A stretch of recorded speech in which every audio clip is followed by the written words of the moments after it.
What's going on, workforce? Brian here, and today we're talking about DPS queue times. Are they good for you? Because they're not working out for me. So let's discuss.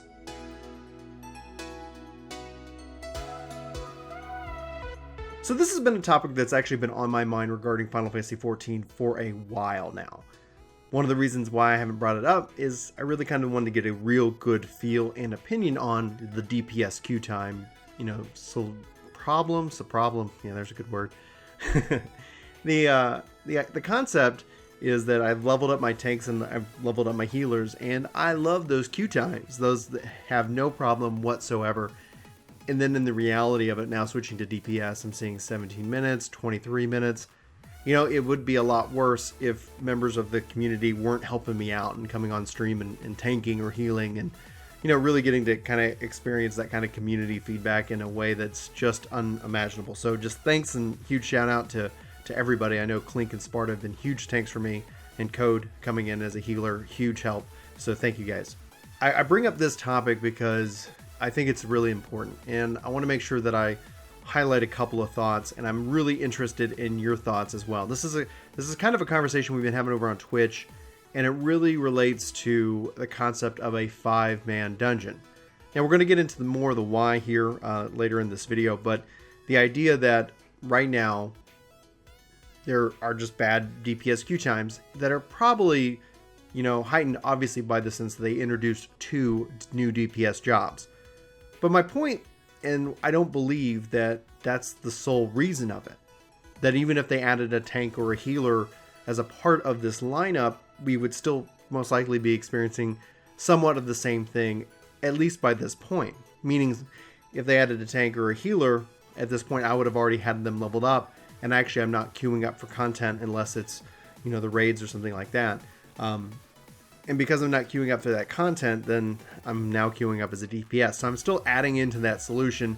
Maybe, you know, I would have done the tanks and then somebody else would have done DPSs first and then come back and done their tanks now. So that could have evened itself out. But the real kind of meat of the whole problem is just the breakdown of tank, healer, DPS.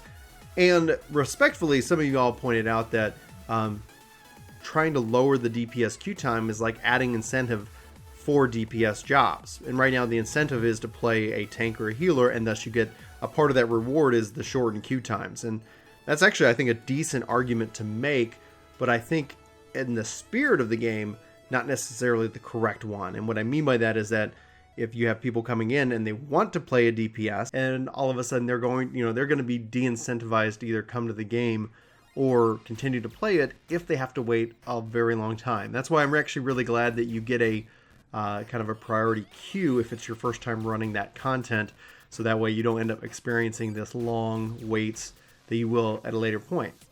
On the positive side, while in queue, there are many of other things to do. You can go do fates, you can go level crafting. The only downside is if you don't want to do any of those things, then, well, I'm sorry. So Yoshi P shared, and this has been a little while ago, the kind of breakdown in Heaven's Word was 19%, 19%, 62%.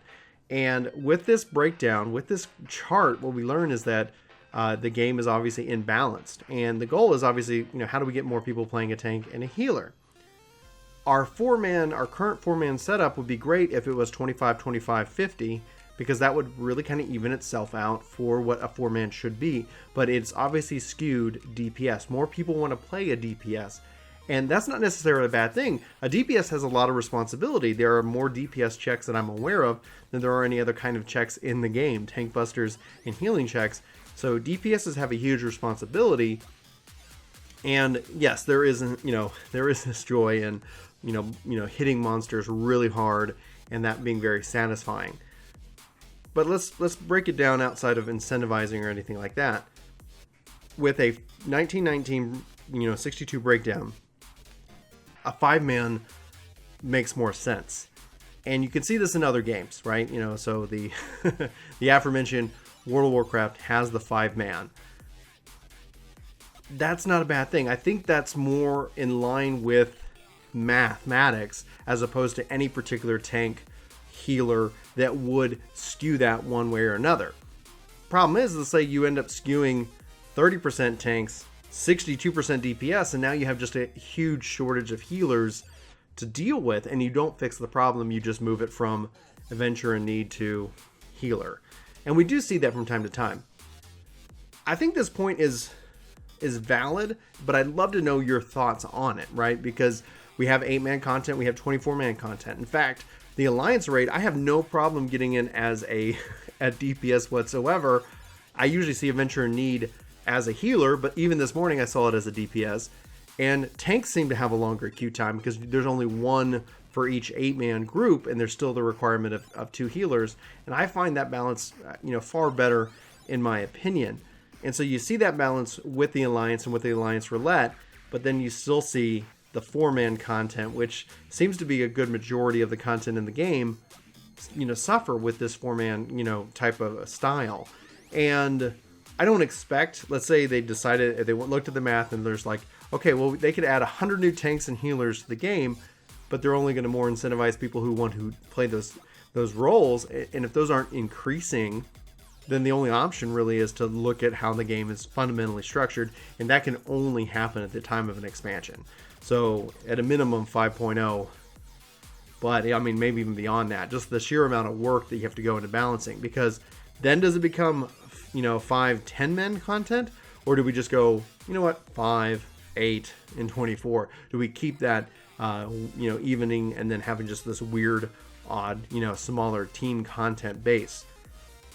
I'd love to know your thoughts. Like, this is kind of part of that discussion. I'd love to know what you're thinking in regards to the idea of 4-mans actually becoming 5-mans with 1 tank, 1 healer, 3 DPS. I've said it in other videos, I'm actually more of a fan of 8-man. I would love to see 8-mans make a return, 1 tank, 2 healers, and then 5 DPSs. But at this point, especially in Stormblood's life, I don't see that happening. I don't know if they'll ever return to that kind of style of content. If that is the case, if we never get there, then that's going to be disappointing. But I am enjoying the raids, and I am joining the 24-man, content. So maybe more of that. Maybe that's, how we go from here. But, hopefully this isn't coming across as a complaint, because again, my queue times have been pretty awesome because of the community here at Work to Game. But I'm just seeing that there is just this general issue.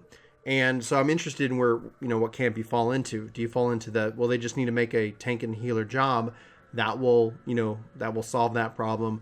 Or is the problem more fundamental into the personalities of people? If the majority of the games look at it and see 5-mans, they see not even 20%, but like at a base level, 20% want to tank and heal. That means you automatically have a bigger group there. And the only way to kind of solve that is to kind of widen the playing field, increase that broadband connection so that you're getting more DPS through every instance that's run. Anyway, that's my case for it, and I'd love to know your thoughts on if Final Fantasy XIV should go in that direction or not. Let me know where you fall, comments below, and I'd love to have the conversation with you guys. Anyway, for Work to Game, my name's Brian. Thanks so much for watching this video, and I hope to see you in my next. But until then, I hope you have a fantastic week, and take care. Hey guys, thanks for watching. Brian, do you think there's anywhere they could catch us in the meantime? Right now, Chris, we're probably on Twitch. If it's probably in the afternoon, it could be you. Sometimes you see my face. And we also found this random guy, named Kevin on the street somewhere. I accidentally left my password written on the side of my car. Oh man, that was really a big mistake. But guys, we really appreciate it if you guys hit the link in the description below for our Twitch page. We'd love to see you over there. And you can even subscribe to us over on Twitch. If you're Amazon Prime, that could even be free. Oh my gosh, what a deal. Well, cool. Well, thanks guys so much for watching, and we'll see you next time. Take care.